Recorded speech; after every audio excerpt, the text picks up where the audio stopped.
explicaciones que piden desde los partidos de la oposición por la reunión del señor Fernández Díaz con el señor Rato en la sede del Ministerio. ¿Qué nos puede decir? Sí, pues que el ministro del Interior, con el que he hablado esta mañana, ha pedido ya su comparecencia y además lo ha pedido de manera inmediata, es decir, que se celebre a la mayor rapidez posible para dar todas las explicaciones sobre este asunto.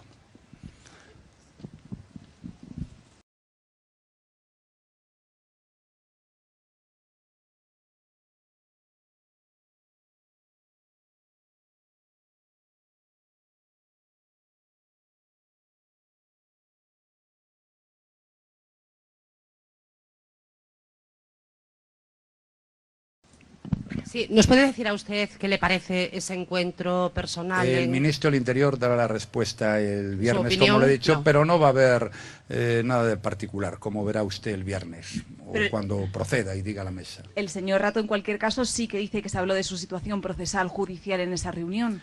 El ministro comparecerá en un momento. ¿Alguna otra pregunta sobre otro asunto?